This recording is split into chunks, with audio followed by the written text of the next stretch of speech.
ಇದು SS digital channel, Shri ಸುಮಂಗಲಿ digital channel. ನೀವು ನೋಡ್ತಾ ಇದ್ದೀರಿ ಸುದ್ದಿ ಸಮಯ, ಸ್ಥಳೀಯ ಸುದ್ದಿಗಳಿಗಾಗಿ. ಸುದ್ದಿ ಸಮಯದ ಪ್ರಾಯೋಜಕರು Mahalakshmi jewellers, gold hub, main road, Kalaburagi ಮತ್ತು ಅರುಜೀವ Kalaburagi. Welcome to Arujiva. Experience holistic wellness through Ayurveda, naturopathy, yoga, dhyan, and satsang. A state-of-the-art gym, serene wellness spaces, a refreshing swimming pool, comfortable accommodations, and a sprawling 30-acre green farm provides everything you need for your healing. Come, heal, and rediscover yourself. Arujiva, where ancient wisdom meets modern wellness.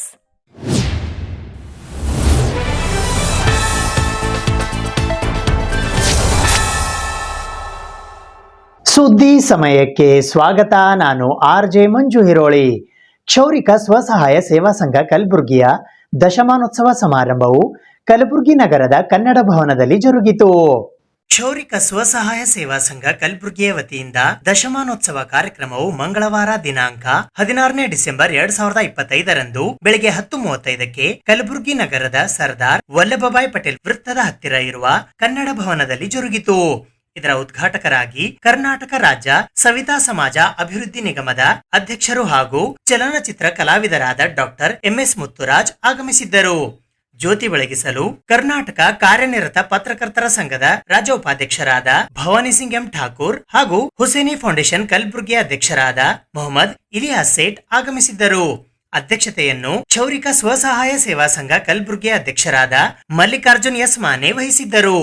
ಮುಖ್ಯ ಅತಿಥಿಗಳಾಗಿ ಕನ್ನಡ ಸಾಹಿತ್ಯ ಪರಿಷತ್ತು ಕಲಬುರಗಿಯ ಜಿಲ್ಲಾಧ್ಯಕ್ಷರಾದ ವಿಜಯಕುಮಾರ್ ಪಾಟೀಲ್ ತೇಗಲತಿಪ್ಪಿ, ಸರಕಾರಿ ಅರೆ ಸರಕಾರಿ ನೌಕರರ ರಾಜ್ಯ ಸಂಘಟನಾ ಕಾರ್ಯದರ್ಶಿ, ವಿಭಾಗೀಯ ಕಾರ್ಯದರ್ಶಿಗಳಾದ ರಾಜಶೇಖರ್ M ಮಾನೆ, ರಾಜ್ಯ ಸವಿತಾ ಸಮಾಜದ ನಿರ್ದೇಶಕರಾದ ಸುರೇಶ್ ಚಿನ್ನಕರ್, ಸವಿತಾ ಸಮಾಜದ ಸರಕಾರಿ ನೌಕರರ ಮಾಜಿ ಅಧ್ಯಕ್ಷರಾದ ಗಣೇಶ್ ಚಿನ್ನಕರ್ ಹಾಗೂ KPTCL ನ ಅಧ್ಯಕ್ಷರು ಹಾಗೂ ಜೆಸ್ಕಾಂ ನೌಕರರ ಸಹಕಾರ ಪತ್ತಿನ ಸಂಘ ಕಲಬುರಗಿಯ ಅಧ್ಯಕ್ಷರಾದ ಬಾಬು ಕೋರೆ ಆಗಮಿಸಿದ್ದರು. ಅತಿಥಿಗಳಾಗಿ ಸವಿತಾ ಸಮಾಜ ಕಲಬುರಗಿ ಅಧ್ಯಕ್ಷರಾದ ಆನಂದ್ ವಾರಿಕ್, ಹಡಪದ ಅಪ್ಪಣ್ಣ ಕ್ಷೌರಿಕ ಸಮಾಜದ ಅಧ್ಯಕ್ಷರಾದ ಈರಣ್ಣ C ಹಡಪದ್, ಗ್ರಾಮ ಪಂಚಾಯತ್ನ ಮಾಜಿ ಅಧ್ಯಕ್ಷರಾದ ಶಂಕರ್ ಕಾಳನೂರ್, ಸವಿತಾ ಸಮಾಜದ ಮಹಿಳಾ ಸಂಘದ ಅಧ್ಯಕ್ಷರಾದ ಜ್ಯೋತಿ ಉಮೇಶ್ ಅಡಕಿ, ಕಲಬುರಗಿಯ ಕಾರ್ಮಿಕ ಅಧಿಕಾರಿಗಳಾದ SR ಹಳಿಮನಿ ಆಗಮಿಸಿದ್ದರು. ಕ್ಷೌರಿಕ ಸಂಘ ಕಲಬುರಗಿಯ ಕಾರ್ಯದರ್ಶಿಗಳಾದ ನಾಗೇಂದ್ರ R ಪೆದ್ದರ್ಪೇಟ್ ಪ್ರಾಸ್ತಾವಿಕ ನುಡಿಗಳನ್ನಾಡಿದರು. ಕಾರ್ಯದರ್ಶಿ ಸೈಬಣ್ಣ L ವಿಭೂತೆ ಸ್ವಾಗತಿಸಿದರು. ಪ್ರಧಾನ ಕಾರ್ಯದರ್ಶಿ ಮೌನಪ್ಪ C ಗೋಗಿ ನಿರೂಪಣೆ ಮಾಡಿದರು. ನಿರ್ದೇಶಕರಾದ ವಿನೋದ್ ಕುಮಾರ್ R ಹಡಪದ್ ಹಾಗೂ ಉಪಾಧ್ಯಕ್ಷರಾದ ರಾಜ್ಕುಮಾರ್ R ಹಡಪದ್ ವಂದನಾರ್ಪಣೆ ಮಾಡಿದರು. ಈ ಸಂದರ್ಭದಲ್ಲಿ ಸಮಸ್ತ ಕ್ಷೌರಿಕ ಸಂಘದ ಅಧ್ಯಕ್ಷರು, ನಿರ್ದೇಶಕರು ಹಾಗೂ ಸರ್ವ ಸದಸ್ಯರು ಉಪಸ್ಥಿತರಿದ್ದರು. ಈ ಒಂದು ದಶಮಾನೋತ್ಸವಕ್ಕೆ 3 ಬಾರಿಯಾಗಿ ನಮ್ಮ ತಂದೆಯವರು ಅಧ್ಯಕ್ಷರಾಗಿ ಆಯ್ಕೆಯಾಗಿರ್ತಾರೆ. ಅವರು ಅಧಿಕಾರ ಅವಧಿಯಲ್ಲಿ ಯಾವುದೇ ಒಂದು ಸಂಘ ಒಳ್ಳೆ ರೀತಿ ನಿರ್ಮಾಣ ಆಗಬೇಕಾದ್ರೆ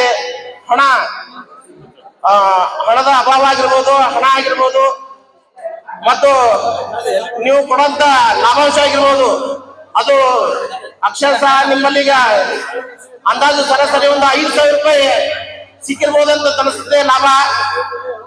ಲಾಭಾಂಶ ನೀಡಿ ಇವತ್ತಿನ ದಿವಸ ಈ ಒಂದು ದಶಮಾನೋತ್ಸವ ಕಾರ್ಯಕ್ರಮವನ್ನು ಅತಿ ಅದ್ದೂರಿಯಾಗಿ ನಮ್ಮ ತಂದೆಯವರ ನೇತೃತ್ವದಲ್ಲಿ ಹಾಗೂ ಅವರ ತಂಡದ ನೇತೃತ್ವದಲ್ಲಿ ಇವತ್ತಿನ ದಿವಸ ಏನು ಈ ಒಂದು ಕಾರ್ಯಕ್ರಮ ಆಯೋಜನೆ ಮಾಡಿರ್ತಾರೆ. आपका जो प्रोग्राम है 10:30 बजे का प्रोग्राम था, लेकिन शुरू हुआ तकरीबन 1 बजे. तो इससे ये अंदाजा लगता है कि भाई आप लोगों का शौक, आप लोगों का जज्बा जरा कम होते जा रहा है. बेचारे ये टीम बहुत एक्टिव है, काम कर रही है, लेकिन आप लोगों का भी सपोर्ट चाहिए ना. देखिए जितने भी समाज हैं, हम भी तो बागबान समाज से हैं, जैसा आप सविता समाज है, हर किस्म के समाज है. लेकिन ये समाज इसलिए है अपने अपने समाज को एक्टिव करने के लिए, अपने अपने समाज को डेवलप करने के लिए, एक पहचान के लिए. इससे बढ़कर और कुछ भी नहीं है.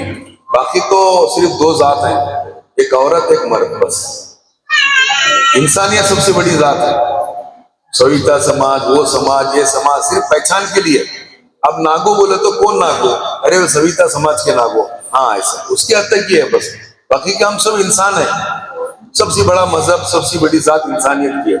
ಮಲ್ಲಿಕಾರ್ಜುನ್ ಮಾನೆ ಹಾಗೂ ಸಂಘಟನೆಯ ಎಲ್ಲ ಪದಾಧಿಕಾರಿಗಳೇ ತುಂಬ ಹೃದಯದ ಅಭಿನಂದನೆ ಹೇಳ್ತೀನಿ. ಎಲ್ಲರೂ ಭಾಗಿ ಎಲ್ಲರೂ ಒಂದು ಚಪ್ಪಾಳೆ ಭಾಷೆ ಮುಖಾಂತರ ಅವರಿಗೆ ಅಭಿನಂದನೆ ಸಲ್ಲಿಸಬೇಕಂತ ಕೇಳ್ತೀನಿ ಎಲ್ಲ ಮಾನ್ಯರಿಗೆ. ಯಾಕಂದ್ರೆ ಒಂದು ಸಂಘ ಕಟ್ಟೋದು ಅಷ್ಟು ಸುಲಭ ಅಲ್ಲ. ಯಾಕಂದ್ರೆ ಮನೆಗೆ 4 ಮಂದಿ ಇದ್ರೆ ಒಬ್ರಿಗೊಬ್ರು ಆಗಲ್ಲ. ಇಂಥದ್ದು ಅಷ್ಟು ಮಂದಿಗೆ ತಗೊಂಡು ಹೋಗ್ಬೇಕಂದ್ರೆ ಅದು ಬಹಳ ಇದ್ರ ಕೆಲಸ. ಅಂದ್ರೂ ಮಾನ್ಯವರು ಆಗ್ಲಿ ತಂಡಾಗ್ಲಿ ಮಾಡ್ಕೊಂಡು ಹೋಗೋದು ಅಭಿನಂದನೆಗಳು. ಇದೇ ರೀತಿಯಿಂದ ದಶಮಾನೋತ್ಸವ, ಇದೇ ರೀತಿಯಿಂದ ಬೆಳ್ಳಿ ಹಬ್ಬ, ಸುವರ್ಣ ಮಹೋತ್ಸವ ನಿರಂತರ ಈ ಸಂಘ ಬೆಳಿಲಿ ಅಂತ ಈ ಸಂದರ್ಭದಲ್ಲಿ ಹೇಳಿ, ಯಾಕಂದ್ರೆ ಈಗಾಗಲೇ ಸಮಯ ತಡ ಆಗಿದೆ.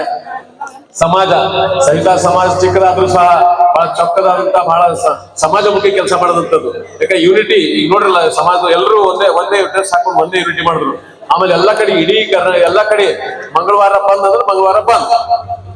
ಸೊ ಇದೊಂದು ಯೂನಿಟಿ ತೋರಿಸ್ರಿ, ಬೇರೆ ಎಲ್ಲರೂ ಈ ತರದ ಯೂನಿಟಿ ತೋರ್ಸಕ್ಕಾಗಲ್ಲ. ಸೊ ಅದೊಂದು ಸಮಾಜ ಒಂದು ಉತ್ತರವಾದಂತ ಸಮಾಜ. ಯಾಕಂದ್ರೆ ಇಂಥ ಸಮಾಜ ಎಲ್ರಿಗೂ ಬೇಕು. ಹುಟ್ಟದಾಗಿ ನಡೆದು ಸಾಯತನ ಅಂತ ಬಹಳ ಸಮಾಜ ಬೇಕೇ ಬೇಕಾದದ್ದು. ಆಮೇಲೆ ಇವತ್ತು ನಾಳೆ ಏನಾಗ್ಯದ, ಕೆಲವರು ಈಗ ತಾನೇ ಅಂದ್ರು ನಾವು ಕ್ಷೌರಿಕ ಹೇಳ್ಕೊಲಿಕ್ಕೆ ಸ್ವಲ್ಪ ಮುಜುಗರ ಅಂತ. ಹಂಗೇನಿಲ್ಲ. ಈಗ ನೋಡ್ರಿ, ನಿಮ್ಮ ಸಲೂನ್ ಇವತ್ತು ನಾಳೆ ಎಲ್ಲ ಆಗುವಂತ ಚಾಲೂ ಇರ್ತಾವ. ಬೇರೆ ಬೇರೆ ಕಮ್ಯುನಿಟಿದು ಬೇರೆ ಬೇರೆ ಸಮಾಜದವರೆಲ್ಲ ಬರ್ಲಾಗತ್ತಾರ. ನಿಮ್ ಸಮಾಜದವರು ಹೋಗ್ಲತ್ತ ಬೇರೆ ಸಂಬಂಧ ಇರ್ಲಾರ್ದವ್ರು ಸ್ಪಾ ಅಂತ ಅನ್ಕತ್ತಾರ್ರಿ. ಹಂಗೇಲಿ ನಮ್ಮ ಮಕ್ಕಳಿಗೆ ಒಂದು ಚಲೋ ಎಜುಕೇಶನ್ ಮಾಡಿ ಚಲೋ ಓದಿಸಿ ಇವತ್ತೆಲ್ಲ ಬ್ಯೂಟಿ ಪಾರ್ಲರ್ಗಳು, ಸ್ಪಾಗಳು ನಮ್ಮ ಮಕ್ಕಳಿಗೆ ಯಾಕೆ ನಾವೇನು ಕಮ್ಮಿ ಇಲ್ಲ. ಸೊ ನಮಗ್ ಗೊತ್ತಿಲ್ಲ ಅಷ್ಟೇ. ಸೊ ಆ ರೀತಿಯಿಂದ ನಮ್ಮ ಮಕ್ಕಳು, ನಮ್ಮ ಸಮಾಜದ ಮಕ್ಕಳಿಗೆ ಚಲೋ ಓದಿಸಿ ಒಳ್ಳೊಳ್ಳೆ ಕೆಲಸ. ಯಾಕಂದ್ರೆ ಇವತ್ತ ಮೊದಲು ಬಾಳ ಚೀಪ್ ಇತ್ತು. ಇವತ್ತ ನೋಡ್ತೇವೆ ನಾವು 800, 1000 ಸಾವಿರಾರು ರೂಪಾಯಿ ತಗೊಂಡು ಮಾಡ್ಬಿಡ್ತಾರೆ. ಸೊ ಈ ಕೆಲಸನೂ ಅಷ್ಟು ಸುಲಭದಲ್ಲ, ಬಹಳ ಸ್ಟ್ಯಾಂಡರ್ಡ್ ಕೆಲಸನೇ ತಿಳ್ಕೊಂಡು ಮಾಡಬೇಕು. ಇದೇ ರೀತಿಯಿಂದ ಈ ಸಂಘ ಬೆಳಿಲಿ. ಇನ್ನು ನಮ್ಮ ಸಹಾಯ ಸಹಕಾರ ಏನಿದ್ರು ನಾವು ಕೊಡ್ತೀವಿ. ನಿರಂತರ ಬೆಳೆದು ಇನ್ನೂ ಸಮಾಜ ಸೇವೆ ಮಾಡ್ಲಿ. ಈಗಾಗಲೇ ಪ್ರತಿಭಾವಂತ ವಿದ್ಯಾರ್ಥಿಗಳಿಗೆ ಸನ್ಮಾನ ಮಾಡಿದ್ರು. ಯಾಕಂದ್ರೆ ನಮ್ಮ ಸಂತೋಷ. ಯಾಕಂದ್ರೆ ಬರೀ ಸಾಧು ಸನ್ಮಾನ ಮಾಡೋದ್ರಿಂದ ಏನಾಗ್ತದ, ಅವ್ರಿಗೆ ಇನ್ನೂ ಸ್ವಲ್ಪ ಹೆಚ್ಚಿನ ಓದ್ಬೇಕು, ಇನ್ನು ಬೆಳಿಬೇಕನ್ನೋದು ಅವ್ರ ಉತ್ಸಾಹ ಆಗ್ತದ. ಜೊತೆ ವಯಸ್ಸಾದಂತ 60 ವಯಸ್ಸಾದಂತ ಮೇಲ್ಪಟ್ಟ ಹಿರಿಯರಿಗೆ ಸನ್ಮಾನಗೊಳಿಸ್ರಿ. ಅವ್ರಿಗೊಂದು ಅಭಿಮಾನ, ಏನಪ್ಪಾ ನಮ್ಮ ಸಂಘ ಗುರುತಿಸಲ್ಲ ಅಂತ ಹೇಳಿ. ಯಾಕಂದ್ರೆ ಬೇರೆ 10 ಕಡೆ ಸನ್ಮಾನ ಬಂದರೆ ನಮ್ಮ ಸಮಾಜದವ್ರು ನಮ್ಮ ಗುರುತಿಸಿ ಸನ್ಮಾನ ಮಾಡ್ತಾರೆ. ಅದು ಬಹಳ ಸಂತೋಷ ತರುವಂತದ್ದು. ಈಗ ಉದಾಹರಣೆ ಮುತ್ತುರಾಜ್ ಅವರು ಸುಮಾರು ಒಂದು 20-25 ವರ್ಷ ಮೊದಲು ನಾವು ಜನರ ಇದ್ದಾಗ ಸಾಮೂಹಿಕವಾಗಿ ಚೋರಿಕೆ ಮಾಡ್ತಿದ್ರು. ನಾವೇನ್ ಅನಿಸ್ತವ್ರಿಗೆ, ಸರ್ ನೀವು ಅವಾಗಿನ ನಾವು ಮುತ್ತುರಾಜ್ ತರ ಫೇಮಸ್, ಸಾವಿರಾರು ಮಂದಿಗೆ ಎಟ್ ಎ ಟೈಮ್ ಕುಡಿಸೋ ಚೋರಿಕೆ ಮಾಡ್ತಿದ್ರು. ಆ ರೀತಿಯಿಂದ ನಮ್ಗೆ ಇನ್ನೂ ನೆನಪದಂತ ಅಂತ ಹೆಣ್ಮಕ್ಳನ್ನ ನೀವು ಗೌರವಿಸಿದ್ದೀರಾ. ಗಂಡ್ಮಕ್ಳು ಏನು ನಿಮ್ಮ ಬ್ಯಾಂಕಿನ ಅಥವಾ ನಿಮ್ಮ ಸಂಘದ ಸದಸ್ಯ ಸರಿ, ಆದ್ರೆ ಅವರ ಶೇರ್ಸ್ ಅಲ್ಲಿ ಅವ್ರದ್ದು ಮುಕ್ಕಾಲು ಪಾಲಿರ್ತದೆ ಹೆಣ್ಮಕ್ಳದ್ದು. ಹೆಣ್ಮಕ್ಳಿಲ್ಲದ ಗಂಡು ಮಕ್ಕಳು ಯಾವುದೇ ಸಾಧನೆ ಮಾಡ್ಲಿಕ್ಕೆ ಆಗೋದಿಲ್ಲ. ನಮ್ಗೆಲ್ಲ ಗೊತ್ತಿರುವಂತ ಸತ್ಯಗಳು. ಹಾಗಾಗಿ ಬಹಳ ಒಂದು ಒಳ್ಳೆ ಸಂಭ್ರಮದ ವಾತಾವರಣ. ಸತತವಾಗಿ 4 ಗಂಟೆಗಳ ಕಾಲ ಸಹನೆಯಿಂದ, ಸಮಾಧಾನದಿಂದ, ಸಮಾಧಾನ ಚಿತ್ತದಿಂದ ನೀವೆಲ್ಲ ಕೂತಿದ್ದೀರಂದ್ರೆ ನಿಜವಾಗಲೂ ಬಹಳ ಹೆಮ್ಮೆ ಅನಿಸುತ್ತೆ. ನೋಡಿ, ನಮ್ಗೆ ಸಂತ ಸೇನ ಮಹಾರಾಜ್ ಇರ್ಬೋದು, ಹಡಪದ ಅಪ್ಪಣ್ಣ ಇರ್ಬೋದು, ಸವಿತಾ ಮಹರ್ಷಿ ಇರ್ಬೋದು, ಇವರೆಲ್ಲರೂ ನಮ್ಮ ಪ್ರಾಂತ ಸ್ಮರಣೀಯರು. ಆದರೆ ಇನ್ನೊಂದು ಏನು ಬಿಜ್ಜಳ ಮಹಾರಾಜ ಇದಾರಲ್ಲ, ನಮ್ಗೆಲ್ಲ ಗೊತ್ತಿರುವಂತದ್ದೇ. ಅವರ ಕಟಚೂರಿ ವಂಶಸ್ಥರು, ಅಂದ್ರೆ ಕ್ಷೌರಿಕ ಜನಾಂಗ, ಕಟಚೂರಿ ವಂಶಸ್ಥರು ಅಂತಾರೆ. ನನಗೆ ಈ ಮಾತನ್ನ ಯಾರು ಹೇಳಿದ್ರು ಅಂದ್ರೆ, ಜ್ಞಾನಪೀಠ ಪ್ರಶಸ್ತಿ ತಗೊಳ್ಳಂತ ಗಿರೀಶ್ ಕಾರ್ನಾಡ್ ಅವರು ಅವ್ರಿಗೆ ನಾನು ಕ್ಷೌರ ಮಾಡ್ಬೇಕಾದ್ರೆ ಹೇಳಿದ್ರು, ಮುತ್ತುರಾಜ್, ನಾನು ಹೇಳಿದೆ ಅವ್ರಿಗೆ, ಗುರುಗಳೇ ನೋಡಿ, ಎಲ್ಲ ಜಾತಿ ಜನಾಂಗಗಳಲ್ಲಿ ರಾಜ ಮಹಾರಾಜರವರು ಇದ್ದಾರೆ ಅಂತ ಎಲ್ಲ ಹೇಳ್ಕೊಳ್ತಾರೆ. ಅದೇ ರೀತಿ ಏನು ಸ್ವತಂತ್ರ ಪೂರ್ವದಲ್ಲಿ ಸ್ವತಂತ್ರ ಹೋರಾಟಗಾರರಿದ್ರು, ಇಂಥ ಮಹನೀಯರಿದ್ರು, ಅಂತ ಮಹನೀಯರು ಅಂತ ಹೇಳಿದ್ರು. ನಮ್ಮಲ್ಲಿ ಯಾರು ಇಲ್ವಾ ಅನ್ನೋ ಕಾಲದಲ್ಲಿ ಅವ್ರು ಕೇಳಿದಾಗ ಹೇಳಿದ್ರು, ಯಾಕಿಲ್ಲ ಮುತ್ತುರಾಜ್, ಆ ಕಾಲಕ್ಕೆ 850 ವರ್ಷಗಳ ಹಿಂದೆ ಏನು ಬಸವಣ್ಣನವರು ಇದಾರಲ್ಲ, ಅವರು ಬ್ರಾಹ್ಮಣ ಸಮುದಾಯದಿಂದ ಸಿಡಿದು ಹೊಸ ಸಮಾಜವನ್ನ ಕಟ್ಟಲಿಕ್ಕೆ ಬಂದು ಒಂದು ಕ್ರಾಂತಿ ಮಾಡೋ ಸಂದರ್ಭದಲ್ಲಿ ಆಶ್ರಯ ಕೊಟ್ಟಂತವ್ರು ಯಾರು ಗೊತ್ತಾ ಮುತ್ತುರಾಜ್? ಅದು ಒಬ್ಬ ಕ್ಷೌರಿಕ ರಾಜ, ಬಿಜ್ಜಳ ಮಹಾರಾಜ. ಆದ್ರೆ ಆ ಸಂದರ್ಭದಲ್ಲಿ ಕ್ಷೌರಿಕರಿಗೆ ಅಕ್ಷರಜ್ಞಾನ ಕಡಿಮೆ ಇದ್ದಿದ್ರಿಂದ, ಮೇಲ್ಜಾತಿಯವರ ಕೈ ಜಾಸ್ತಿ ಇದ್ದಿದ್ರಿಂದ, ಮೇಲ್ವರ್ಗದವರಿಗೆ ಅಕ್ಷರ ಜ್ಞಾನ ಇದ್ದಿದ್ರಿಂದ ನಮ್ಮನ್ನ ಏನ್ ಮಾಡಿದ್ರು, ಆಶ್ರಯ ಕೊಟ್ಟಂತ ಮಹಾರಾಜನನ್ನ ವಿಲನ್ ಆಗಿ ಮಾಡಿ ಬಸವಣ್ಣ ಗ್ರೇಟ್ ಬಿಡಿ, ಇಡೀ ಜಗತ್ತಿಗೆ ಒಂದು ಕಾಯಕದ ಮಹತ್ವವನ್ನ ಹೇಳಿದಂತ ಮಹಾನುಭಾವ ಬಸವಣ್ಣನವರು.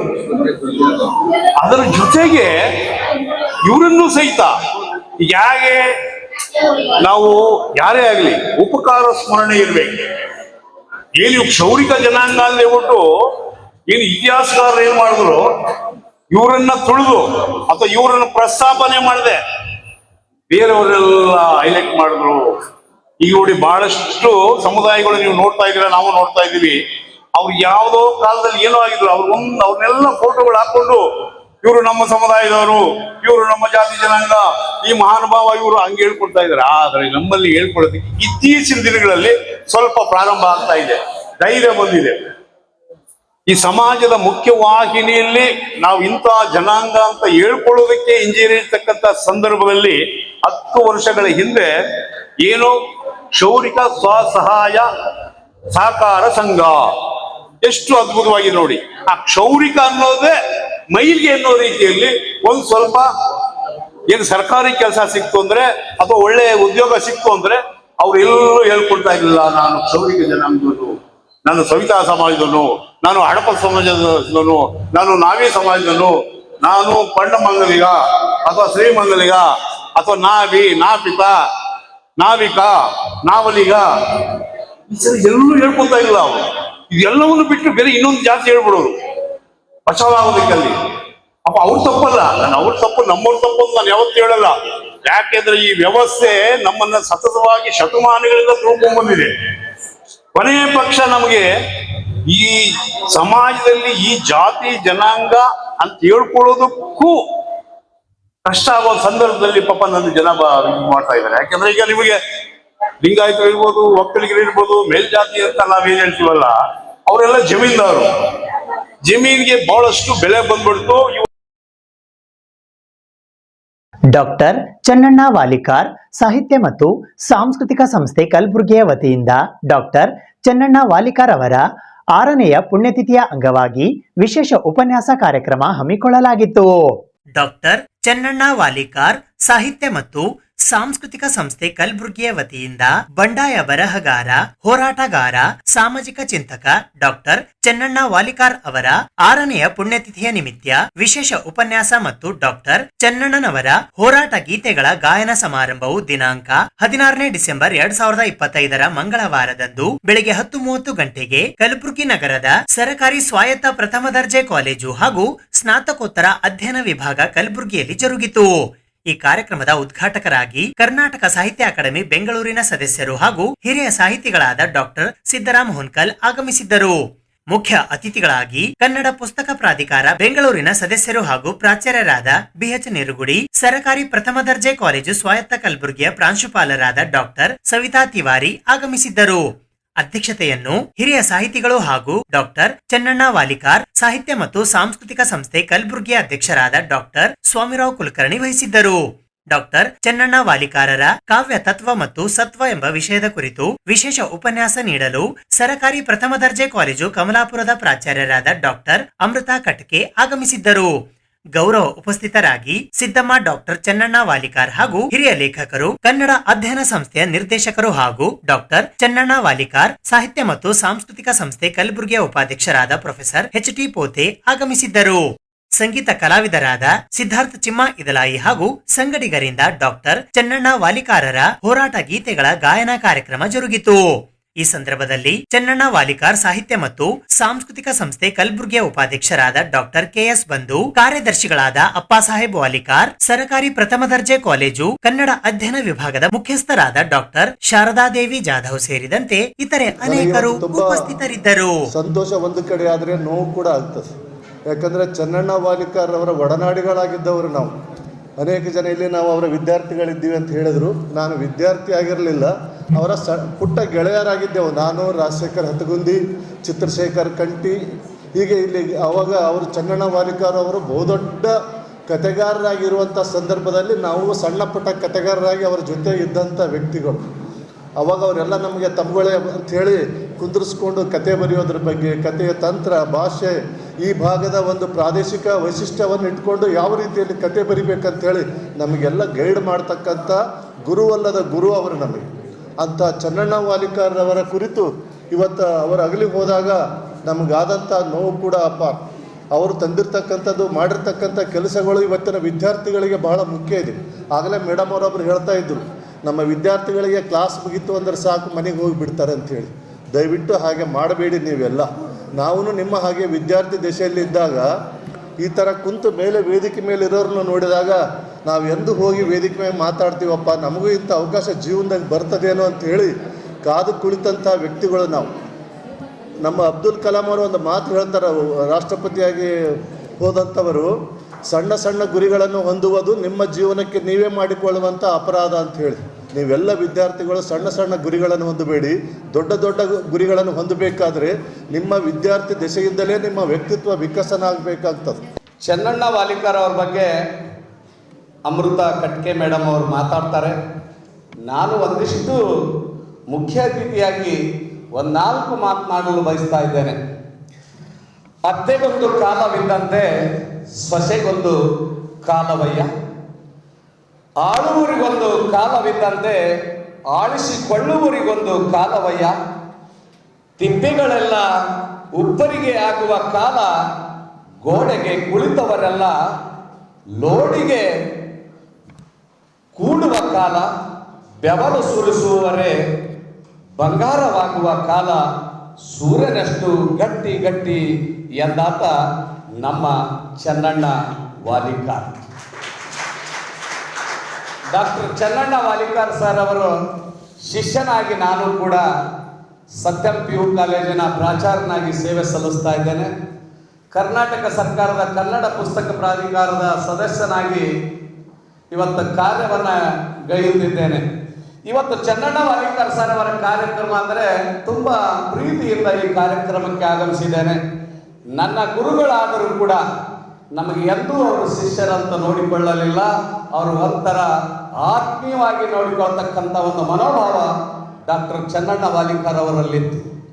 ಡಾಕ್ಟರ್ ಚನ್ನಣ್ಣ ವಾಲಿಕಾರ್ ಸರ್ ಅವರೇನು ಭಾಳ ದೂರಿನವರಲ್ಲ.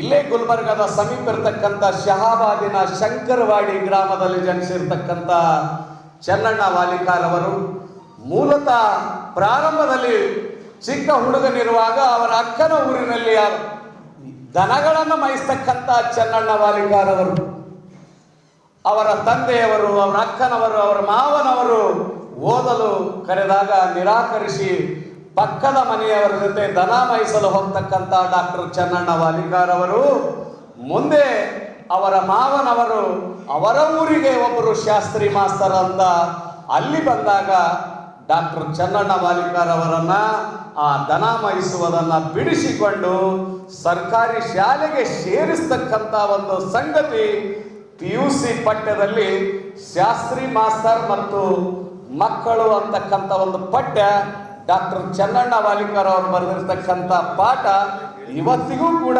ನಾಡಿನಾದ್ಯಂತ ಇವತ್ತು PUC ವಿದ್ಯಾರ್ಥಿಗಳು ಅಧ್ಯಯನ ಮಾಡ್ತಾರೆ.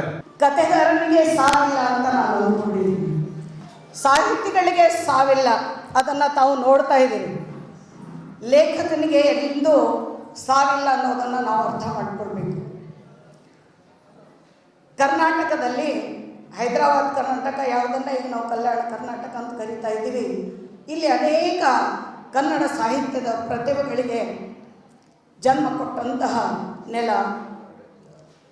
ಶಾರದಾ ಮೇಡಮ್ ಹೇಳಿದ ಹಾಗೆ ನಾನು MA ಮಾಡುವಾಗ ನಾವು ಹಿಂದಿ MA ಮಾಡಿದ್ವಿ. ಕನ್ನಡದವರು ನಮ್ಮ ತಲೆ ಮೇಲೆ ಇದ್ರು ಸರ್. ಗ್ರೌಂಡ್ ಫ್ಲೋರಲ್ಲಿ ನಾವಿದ್ವಿ, ಫಸ್ಟ್ ಫ್ಲೋರಲ್ಲಿ ಕನ್ನಡ ವಿಭಾಗ ಇತ್ತು. ದೂರದಿಂದ ನೇರವಾಗಿ ಮಾತಾಡಿ ನನಗೆ ಅನುಭವ ಇಲ್ಲ ವಾಲಿಕಾರ್ ಸರ್ ಜೊತೆಗೆ. ದೂರದಿಂದ ನೋಡಿದಾಗ ಬಹಳ ಒಂಥರ ವಿಚಿತ್ರ ವ್ಯಕ್ತಿತ್ವ ಅನಿಸ್ತಾ ಇತ್ತು. ಏನಪ್ಪ ಯಾವಾಗಲೂ ಇವರು ಕೆಂಪು ಶರ್ಟೆ ಹಾಕ್ತಾರಲ್ಲ, ಗುಂಗುರು ಕೂದಲು, ಉದ್ದ ಕೂದಲು ಇರ್ತಾ ಇತ್ತು, ಗುಂಗುರು ಕೂದಲು. ಅವ್ರದ್ದೇ ಒಂದು ವಿಶೇಷವಾದ ಭಂಗಿ. ಒಂದು 4 ಜನರ ಮಧ್ಯೆ ಕೂತಾಗ ತನ್ನದೇ ವ್ಯಕ್ತಿತ್ವ ಸೂಸುವಂತಹ ಒಂದು ಸಾಹಿತಿಯವರು. ಸುಮ್ಮನೆ ದೂರದಿಂದ ಅವ್ರಿಗೆ ನೋಡ್ತಾ ಇದ್ವಿ. ಈಗ ನನಗೆ ಖುಷಿ ಏನು ಅಂತಂದರೆ ಖುಷಿ ಅಂತ ಹೇಳೋದಿಲ್ಲ, ಇದು ಒಂದು ದುಃಖದ ಪ್ರಸಂಗ ಅಂತ ಅನಿಸಿದ್ರು ಕೂಡ ಚನ್ನಣ್ಣ ವಾಲಿಕರ್ ಸಾಹೇಬರು ಸತ್ತಿಲ್ಲ, ಅವರು ಬದುಕಿದ್ದಾರೆ ಅನ್ನಲಿಕ್ಕೆ ಇಂತಹ ಕಾರ್ಯಕ್ರಮಗಳು ಜೀವಂತ ಸಾಕ್ಷಿ. ಕರ್ನಾಟಕ ರಾಜ್ಯದಲ್ಲಿ ದಲಿತ ಬಂಡಾಯ ಸಾಹಿತ್ಯದ ಜನಕರಾದಂಥ ಡಾಕ್ಟರ್ ಚನ್ನಣ್ಣ ವಾಲಿಕಾರ್ ಅವರ ಇಂದಿನ ದಿವಸ 6ನೇ ಪುಣ್ಯಾನುಮೋದನೆ ಕಾರ್ಯಕ್ರಮವನ್ನು ನಾವು ಸರ್ಕಾರಿ ಮಹಾವಿದ್ಯಾಲಯದಲ್ಲಿ ಆಚರಣೆ ಮಾಡುತ್ತಲಿದ್ದೇವೆ. ಕಾರಣವೇನು ಅಂದರೆ ಚನ್ನಣ್ಣ ವಾಲಿಕಾರ್ ಅವರು ಈ ಭಾಗದಲ್ಲಿರ್ತಕ್ಕಂಥ ದೀನರ, ದಲಿತರ, ದುರ್ಬಲರ, ಹಿಂದುಳಿದವರ, ಅಲ್ಪಸಂಖ್ಯಾತರ, ಅದರಲ್ಲಿ ಧ್ವನಿ ಇಲ್ಲದವರ ಧ್ವನಿಯಾಗಿದ್ದಂಥ ಮಹಾನ್ ವ್ಯಕ್ತಿ ಯಾರಾದರಿದ್ದರೆ ಅವರು ಡಾಕ್ಟರ್ ಚನ್ನಣ್ಣ ವಾಲಿಕಾರ್ ಅವರು ಆಗಿದ್ದರು. ಚನ್ನಣ್ಣ ವಾಲಿಕಾರ್ ಅವರು ಸದಾ ತನ್ನಲ್ಲಿರ್ತಕ್ಕಂಥ ದುಃಖ ದುಮ್ಮಾನವನ್ನು ತನ್ನ ಲೇಖನಿಯ ಮೂಲಕ, ತನ್ನ ಒಂದು ಬರವಣಿಗೆಯ ಮೂಲಕ ಕರ್ನಾಟಕ ರಾಜ್ಯದಾದ್ಯಂತ, ಭಾರತ ದೇಶದಾದ್ಯಂತ ಈ ನೋವಿನ ಧ್ವನಿಯನ್ನು ತನ್ನ ಪುಸ್ತಕಗಳ ಮೂಲಕ ಅವರು ಬಿಂಬಿಸಿದ್ದಾರೆ. ಅಷ್ಟೇ ಅಲ್ಲ, ಇಲ್ಲಿರ್ತಕ್ಕಂಥ ಅನೇಕ ಸಾಹಿತಿಗಳಿಗೆ, ಅನೇಕ ಕಲಾವಿದರಿಗೆ, ಅನೇಕ ನೊಂದ ಬೆಂದವರಿಗೆ ಅವರು ಸಾಂತ್ವನವನ್ನು ಹೇಳಿದ್ದಾರೆ. ಪೂಜ್ಯ ಡಾಕ್ಟರ್ ಶರಣಬಸವಪ್ಪ ಅಪ್ಪ ಅನುಭವ ಮಂಟಪದಲ್ಲಿ ಹಮ್ಮಿಕೊಂಡಿದ್ದ ಶರಣಬಸವ ವಿಶ್ವವಿದ್ಯಾಲಯದ 7ನೇ ಘಟಿಕೋತ್ಸವ ಸಮಾರಂಭದಲ್ಲಿ ಬಿಟೆಕ್ ಕಂಪ್ಯೂಟರ್ ಸೈನ್ಸ್ ವಿದ್ಯಾರ್ಥಿ ಪ್ರತೀಕ್ ರಮಾಕಾಂತ್ ಜಿಡ್ಗೇಕರ್ ಅವರಿಗೆ ಸ್ನಾತಕೋತ್ತರ ಪದವಿ ಪ್ರದಾನ ಮಾಡಲಾಯಿತು. ಕಲಬುರಗಿ ನಗರದ ಶ್ರೀ ಶರಣಬಸವೇಶ್ವರ ದೇವಸ್ಥಾನದ ಆವರಣದಲ್ಲಿ ಇರುವ ಪೂಜ್ಯ ಡಾಕ್ಟರ್ ಶರಣಬಸವಪ್ಪ ಅಪ್ಪ ಅನುಭವ ಮಂಟಪದಲ್ಲಿ ರವಿವಾರ ಮತ್ತು ಸೋಮವಾರ ಹಮ್ಮಿಕೊಂಡಿದ್ದ ಶರಣಬಸವ ವಿಶ್ವವಿದ್ಯಾಲಯ ಕಲಬುರಗಿಯ 7ನೇ ಘಟಿಕೋತ್ಸವ ಸಮಾರಂಭದಲ್ಲಿ ಬಿಟೆಕ್ ಕಂಪ್ಯೂಟರ್ ಸೈನ್ಸ್ ವಿದ್ಯಾರ್ಥಿಯಾದ ಪ್ರತೀಕ್ ರಮಾಕಾಂತ್ ಜಿಡ್ಗೇಕರ್ ಅವರಿಗೆ ಸ್ನಾತಕೋತ್ತರ ಪದವಿಯನ್ನ ಪ್ರದಾನ ಮಾಡಿ ಗೌರವಿಸಲಾಯಿತು.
ಸುದ್ದಿ ಇನ್ನು ಇವೆ ಸದ್ಯಕ್ಕೆ ಬ್ರೇಕ್. ಡಿಜಿಟಲ್ ಚಾನಲ್ ಶ್ರೀ ಸುಮಂಗಲಿ ಡಿಜಿಟಲ್ ಚಾನಲ್. ನೀವು ನೋಡ್ತಾ ಇದ್ದೀರಿ ಸುದ್ದಿ ಸಮಯ, ಸ್ಥಳೀಯ ಸುದ್ದಿಗಳಿಗಾಗಿ. ಸುದ್ದಿ ಸಮಯದ ಪ್ರಾಯೋಜಕರು Mahalakshmi jewellers, gold hub, main road, Kalaburagi ಮತ್ತು ಅರುಜೀವ Kalaburagi. Welcome to Arujiva. Experience holistic wellness through Ayurveda, naturopathy, yoga, dhyan, and satsang. A state-of-the-art gym, serene wellness spaces, a refreshing swimming pool, comfortable accommodations, and a sprawling 30-acre green farm provides everything you need for your healing. Come, heal, and rediscover yourself. Arujiva, where ancient wisdom meets modern wellness.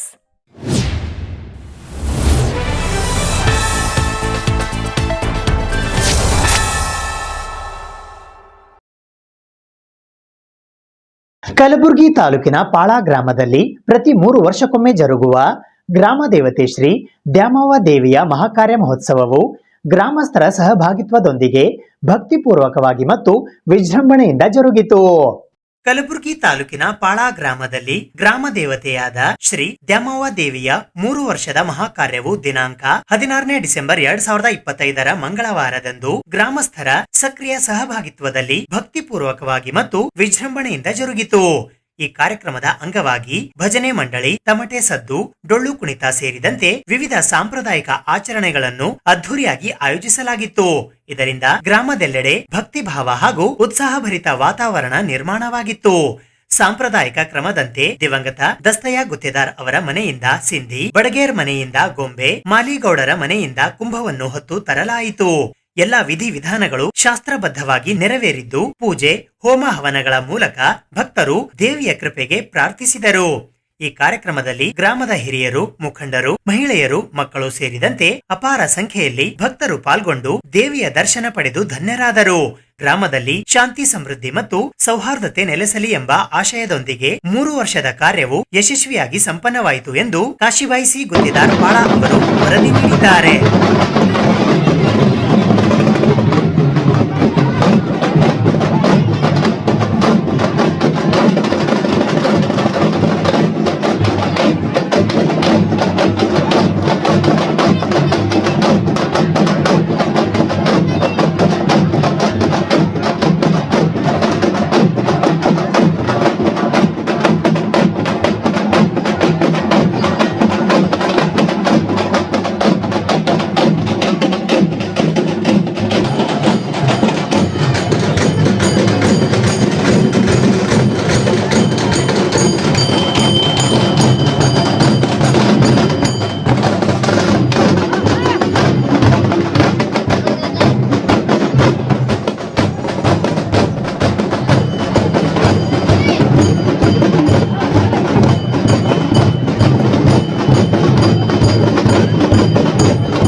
ನಮಸ್ಕಾರ, ನಾನು ಗಿರಿಮಲ್ಲಪ್ಪ ಅಂತೇಳಿ ಪಾಳಾ ಗ್ರಾಮದ ನಿವಾಸಿ. ಇಂದೇನಪ್ಪ ಅಂದ್ರೆ ನಮ್ಮ ಪಾಳಾ ಗ್ರಾಮದಲ್ಲಿ ಇಂದು ಗ್ರಾಮ ದೇವತೆಯಾಗಿರುವಂಥ ಶ್ರೀ ದೇವಮ್ಮ ದೇವಿಯ ಒಂದು ಕಾರ್ಯ ಮಾಡ್ತಾರೆ. ಇದು ಪ್ರತಿ 3 ವರ್ಷಕ್ಕೂ ಮಾಡ್ತಾರೆ. ಈ ಕಾರ್ಯ ಮಾಡೋದರಿಂದ ನಮ್ಮ ಊರಲ್ಲಿರುವಂಥ ಎಲ್ಲ ಬೆಳೆಗಳು ಮತ್ತು ಎಲ್ಲ ಸಂಪನ್ಮೂಲಗಳು ಅದರಿಂದ ಭಾಳಷ್ಟು ಅಭಿವೃದ್ಧಿ ಹೊಂದತಕ್ಕ ಎಂಬ ಆಶಯ ಎಲ್ಲ ನಮ್ಮ ಪಾಳಾ ಗ್ರಾಮದ ಎಲ್ಲ ಭಕ್ತರಲ್ಲಿ ಕೂಡ ಇದೆ, ಅದು ನನ್ನಲ್ಲಿ ಕೂಡ ಇದೆ. ಭಾಳ ಪ್ರೌಢವಾದಂಥ ನಮ್ಮ ಗ್ರಾಮ ದೇವತೆ ದೇವಮ್ಮ ದೇವಿ. ಸೊ ಅದಕ್ಕಾಗಿ ಏನಪ್ಪ ಅಂದ್ರೆ ಪ್ರತಿ 3 ವರ್ಷಕ್ಕೊಮ್ಮೆ ಭಾಳ ವಿಜೃಂಭಣೆಯಿಂದ ಊರಿನ ಎಲ್ಲ ಪ್ರತಿಯೊಬ್ಬ ಜನರು ಸೇರಿಬಿಟ್ಟು ಈ ಒಂದು ಕಾರ್ಯಕ್ರಮ ಮಾಡ್ತಾರೆ. ಇಲ್ಲಿವರೆಗೆ ಯಶಸ್ಸು ಮಾಡ್ತಾರೆ, ಮುಂದೆ ಕೂಡ ಮಾಡ್ತೀವಿ ಅಂತ ಹೇಳಿ ಧನ್ಯವಾದ. ರೈತರ ಕಬ್ಬಿನ ತೂಕದಲ್ಲಿ ಮಹಾಮೋಸದ ಕುರಿತು ಸೂಕ್ತವಾದ ತನಿಖೆ ನಡೆಸುವಂತೆ ಆಗ್ರಹಿಸಿ ಸಂಯುಕ್ತ ಹೋರಾಟ ಕರ್ನಾಟಕ ಕಲಬುರಗಿಯ ವತಿಯಿಂದ ಇಂದು ಪ್ರತಿಭಟನೆ ನಡೆಸಲಾಯಿತು. ಸಿದ್ಧಸಿರಿ ಎಥನಾಲ್ ಮತ್ತು ಪವರ್ ಕಾರ್ಖಾನೆ ರೈತರ ಕಬ್ಬಿನ ತೂಕದಲ್ಲಿ ಮಹಾಮೋಸ ಮಾಡುತ್ತಿದ್ದು ಸೂಕ್ತವಾದ ತನಿಖೆಗೆ ಆಗ್ರಹಿಸಿ ಸಂಯುಕ್ತ ಹೋರಾಟ ಕರ್ನಾಟಕ ಎಸ್ಕೆಎಂ ಕಲಬುರಗಿಯ ವತಿಯಿಂದ ಇಂದು ಕಲಬುರಗಿ ನಗರದ ಜಿಲ್ಲಾಧಿಕಾರಿಗಳ ಕಚೇರಿಯ ಎದುರು ಪ್ರತಿಭಟನೆ ನಡೆಸಲಾಯಿತು. ಈ ಪ್ರತಿಭಟನೆಯಲ್ಲಿ ಕೆಪಿಆರ್ಎಸ್ ಜಿಲ್ಲಾಧ್ಯಕ್ಷರಾದ ಶರಣಬಸಪ್ಪ ಮಮಶೆಟ್ಟಿ, ಎಐಕೆಎಸ್ ಜಿಲ್ಲಾಧ್ಯಕ್ಷರಾದ ಭೀಮಾಶಂಕರ್ ಮಾಡಿಯಾಳ್, ಯುವ ಘಟಕದ ಕಾರ್ಯದರ್ಶಿ ಕರೆಪ್ಪ ಕರಗೊಂಡ್, ಕೆಆರ್ಆರ್ಎಸ್ ನ ಜಿಲ್ಲಾಧ್ಯಕ್ಷರಾದ ಸಿದ್ದು ಎಸ್ಎಲ್ ಸೇರಿದಂತೆ ಅನೇಕರು ಪಾಲ್ಗೊಂಡಿದ್ದರು. ಕಾರ್ಖಾನೆಗಳನ್ನ ಪ್ರಾರಂಭ ಒಂದ್ ತಿಂಗಳಾಯ್ತು ಸರ್, ಆದ್ರೆ ಇಲ್ಲಿ ತನಕ ಹಾಕಿಲ್ಲ ಅಂದ್ರೆ ಎಷ್ಟು ಇದ್ರದ್ದು ಸೆಕ್ಷನ್ ಇದರ ಪ್ರಕಾರ ಇವತ್ತು ಬಡ್ಡಿ ಸೇರ್ಸ್ ರೊಕ್ಕ ಕೊಡ್ಬೇಕಂತ ಕಾಯ್ದೆ ಅದ. ಕಲಬುರಗಿ ಜಿಲ್ಲಾ ತೊಗರಿಯ ನಾಡಿನಲ್ಲಿರ್ತಕ್ಕಂಥ ಸಿಹಿ ಬೆಳೆದು ಕೈ ಉಣ್ತಕ್ಕಂಥ ಕಬ್ಬು ಬೆಳೆಗಾರರು ಬದುಕನ್ನ ಬರೆ ಕೊಟ್ಟಿದ್ದಾರೆ. ಕಾರ್ಖಾನೆ ಸಕ್ಕರೆ ಕಾರ್ಖಾನೆಗಳು ಎಂದು ಹುಟ್ಟ್ಯಾವ ಕಲಬುರಗಿಯಲ್ಲಿ ಅಂದಿನಿಂದ ಇವತ್ತಿನವರೆಗೂ ಕೂಡ ತೂಕ 1 ಟನ್ ಕಬ್ಬನ್ನ ತೂಕದಲ್ಲಿ ಮೋಸ ಮಾಡ್ತಾ ಇದ್ದಾರೆ. ರೈತರ ಕಣ್ಣಿಗೆ ಮಣ್ಣೆರ್ತಕ್ಕಂಥ ರೀತಿಯಲ್ಲಿ ಹೆಜ್ಜೆ ಹಾಕ್ತಾರೆ. ಕೆಪಿಆರ್ ಚಿಣಂಗೇರಿ ಸಕ್ಕರೆ ಕಾರ್ಖಾನೆಯಲ್ಲೂ ಕೂಡ ಇವತ್ತು 1 ಟನ್ ಅನ್ನ ಕಬ್ಬು ಹೊಡಿತಾ ಇದ್ದಾರೆ. ಯಾವ ಚಿಂಚೋಳಿ ತಾಲೂಕಿನಲ್ಲಿ ಇರ್ತಕ್ಕಂಥ ಸಿದ್ಧಶ್ರೀ ಎಥನಾಲ್ ಪವರ್ ಪ್ಲಾಂಟ್ ಏನಿದೆ, ಅವರು ಮೊನ್ನೆ 1 ಟನ್ ಕಬ್ಬನ್ನ ರೈತರ ಬಸವರಾಜ್ ಚಂದ್ರಶೇಖರ್ ಕೋರಿ ಅಂತಕ್ಕಂಥ ರೈತ, ಆ ರೈತ ಮುತ್ಗಾ ಊರದ ರೈತ, ಆ ರೈತಂದು 1 ಟನ್ ಕಬ್ಬನ್ನ ಹೊಡೆದಿದ್ದಾರೆ. ಫ್ರೆಂಡ್ಸ್ ವೇ ಬ್ರಿಡ್ಜ್ ನಲ್ಲಿ ಇವತ್ತು 34 ಟನ್ ಅನ್ನ ಬಂದಿದೆ. ಅವರು ಸಿದ್ಧಾಶ್ರೀ ಎಥನಾಲ್ ಫ್ಯಾಕ್ಟರಿಯಲ್ಲಿ 33 ಟನ್ ಕಬ್ಬನ್ನ ಬಂದಿದೆ. 1 ಟನ್ ಕಬ್ಬನ್ನ ಹೊಡೆದು ಅವ್ರ ಹೂಳಿಕನ್ನ, ಅವ್ರ ಬಂಡವಾಳನ್ನ, ಬದ್ಮಾಸ್ಗಿರಿಯನ್ನ ಮುಚ್ಚಾಕೊಳ್ಳಕ್ ಕೊಟ್ಟಿದ್ರೆ ಅದು ನಿಷ್ಪಕ್ಷಪಾತವಾಗಿ ಜಿಲ್ಲಾಡಳಿತ ತನಿಖೆ ನಡೆಸಬೇಕು. ಪವರ್ ಪ್ಲಾಂಟ್ ಆಡಳಿತ ಮಂಡಳಿ ಮೇಲೆ ಕ್ರಿಮಿನಲ್ ಪೊಲೀಸ್ ಕೇಸ್ ಹಾಕ್ಬೇಕು, ಜೈಲಿಗೆ ಹಾಕ್ಬೇಕು, ರೈತರಿಗೆ ನ್ಯಾಯ ಕೊಡ್ಬೇಕು. ಸರ್ಕಾರದ ಎಪಿಎಂಸಿ ವೇ ಬ್ರಿಡ್ಜ್ ಅನ್ನ ನಿರ್ಮಾಣ ಮಾಡ್ಬೇಕು. ರೈತರ ಕಬ್ಬನ್ನ ಕಟಾವಾಗಿ ಸಕ್ಕರೆ ಕಾರ್ಖಾನೆಗಳ ಪ್ರಾರಂಭ 1 ತಿಂಗಳಾಯ್ತು, ಇವತ್ತಿಗೂ ಕೂಡ ಯಾವ ರೈತರಿಗೆ ನಯ್ಯ ಪೈಸಾ ಹಣ ಹಾಕಿಲ್ಲ. ತಕ್ಷಣನೇ 14 ದಿನದ ಒಳಗಾಗಿ ಆ ರೈತರಿಗೆ ಹಣ ಹಾಕ್ಬೇಕು. ಇವತ್ತು ಸಿದ್ಧಾಶ್ರೀ ಫ್ಯಾಕ್ಟರಿ ಅವರು ಕೂಡ 2550 ರೂಪಾಯಿ ಮಾತ್ರ ರೊಕ್ಕ ಹಾಕಿ ಇನ್ನು ಬಾಕಿ ಇಟ್ಕೊಂಡಿದ್ರೆ, ಅವ್ರು ಇವತ್ತು ಬಾಕಿ ಇಟ್ಕೊಂಡಿರ್ತಕ್ಕಂಥ ಕಾರ್ಖಾನೆಗಳನ್ನ ಬಡ್ಡಿ ಸೇರಿಸಿ ರೈತರಿಗೆ ಹಣ ಕೊಡ್ಬೇಕು. ಸೋಳಿಯಲ್ಲಿ ರೊಕ್ಕ ವಸೂಲಿ ಮಾಡಕ್ ಕೊಟ್ಟಿದ್ದಾರೆ ಮತ್ತು ಮಷಿನ್ ಹಚ್ಚಿರಲಿ ಒಬ್ಬ ರೈತರಿಂದ 1 ಎಕರೆಗೆ 5,000 ರೂಪಾಯಿ ಹಣ ಸುಲಿಗೆ ಮಾಡಕ್ ಕೊಟ್ಟಿರ್ತಕ್ಕಂಥದ್ದಿದೆ. ಅದನ್ನು ತಡೆಗಟ್ಟಬೇಕು ಅಂತಕ್ಕಂಥ ಮಾತನ್ನು ಆಗ್ರಹಿಸಿ ಚಳಿಗಾಲದ ಬೆಳಗಾವಿ ಅಧಿವೇಶನ ಚರ್ಚೆ ನಡಿಬೇಕಂತ ಹೇಳಿ ಒತ್ತಾಯಿಸಿ ಇಲ್ಲಿ ಹೋರಾಟನ ನಡೆಸ್ತಾ ಇದೀವಿ. ಇದು ಇವತ್ತಿನ ಸುದ್ದಿ ಸಮಯ. ಸ್ಥಳೀಯ ಸುದ್ದಿಗಳಿಗಾಗಿ ನೋಡ್ತಾ ಇರಿ ಸುದ್ದಿ ಸಮಯ. ನಿಮ್ಮ ನೆಚ್ಚಿನ ಸುದ್ದಿ ಸಮಯವನ್ನು ಡೆನ್ ಸೆಟಾಪ್ ಬಾಕ್ಸ್ನ ಚಾನಲ್ ಸಂಖ್ಯೆ 746ರಲ್ಲಿ ಪ್ರತಿದಿನ ರಾತ್ರಿ 9 ಗಂಟೆಗೆ, ಮರುಪ್ರಸಾರ ರಾತ್ರಿ 10 ಗಂಟೆಗೆ ಮತ್ತು ಮರುದಿನ ಬೆಳಿಗ್ಗೆ 8 ಗಂಟೆ ಮತ್ತು 9 ಗಂಟೆಗೆ ವೀಕ್ಷಿಸಬಹುದು. ಡಿಜಿಟಲ್ ಚಾನಲ್ ಶ್ರೀ ಸುಮಂಗಲಿ ಡಿಜಿಟಲ್ ಚಾನಲ್. ನೀವು ನೋಡ್ತಾ ಇದ್ದೀರಿ ಸುದ್ದಿ ಸಮಯ, ಸ್ಥಳೀಯ ಸುದ್ದಿಗಳಿಗಾಗಿ.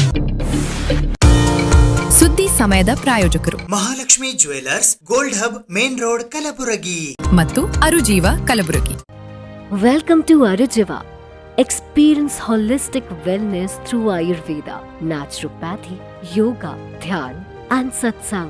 A state-of-the-art gym, serene wellness spaces, a refreshing swimming pool, comfortable accommodations, and a sprawling 30-acre green farm provides everything you need for your healing.